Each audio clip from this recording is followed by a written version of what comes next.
Guys আমরা এখন যাচ্ছি আমাদের চাপড়ার ফুল বাগানে। আর এই যে আমার থেকেও বড় ইউটিউবার আমার পাশে দাঁড়িয়ে আছে। আমরা এখন যাই, যে পুরো একটা টিম, তো দেখতে পাচ্ছি সবাইকে পিছনে। চলো যাই, প্রচুর লোক, প্রচণ্ড ভিড় আর প্রচুর লোক।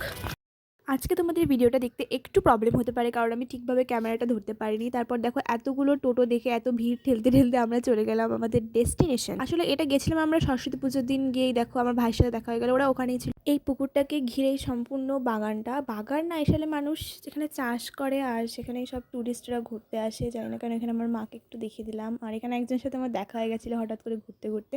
আমি তোমাদের মাঠের আর কি দেখাবো। আর এবছর খুব একটা ভালো ফুল হয়নি, তোমরা দেখতে পাচ্ছ, অল্প একটু ফুল হয়েছিল, কিন্তু মানুষজন প্রচুর এসেছিল। এখানেই দাঁড়িয়ে খানিকক্ষণ ফটোশ্যুট করে নিলাম আর ভিডিও করে নিলাম।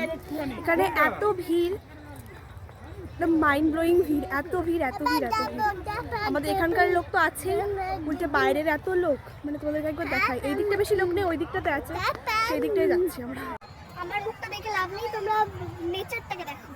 ওখানে প্রায় একটা মেলায় বসে পড়েছিল, অনেক খাবারের দোকানও ছিল, তাই ওখান থেকে একটা আমি কর্নেটো নিলাম, মানে কাকি কিনে দিল আমাকে। তারপর একটা ছোট্ট গাদার জমিতে ঢুকে যাই। জানোই তো এবারে ফুল হয়নি, জানি না কেন এত লোক দেখতে আসছে। তারপর আমরা ওই জমির মধ্যে ঢুকে একটা জায়গায় দাঁড়িয়ে কোনো রকমের আইসক্রিমটা ছিঁড়ে খেয়ে নিই। আর তোমরা গেস করতে পারছো, আমি আর আমার বোন এখানে টুইনিং করেছি। আসলে আমাদের অটোমেটিক্যালি এটা হয়ে গেছিলো। আমি আইসক্রিমটা খেতে খেতে চলে আসি, আর একটু পরে কিছু রিল শ্যুট করে নিয়েছিলাম, মানে আমার না, আমার কাকির আমি ভিডিওটা করে দিচ্ছিলাম। বাড়ি আসার সময় ভাইয়ের সাথে একটা বন্ধুর দেখা হয়ে গেল। তো আজকের মতো এতটাই, দেখা হবে পরে কোনো ভিডিওতে। তো টাটা।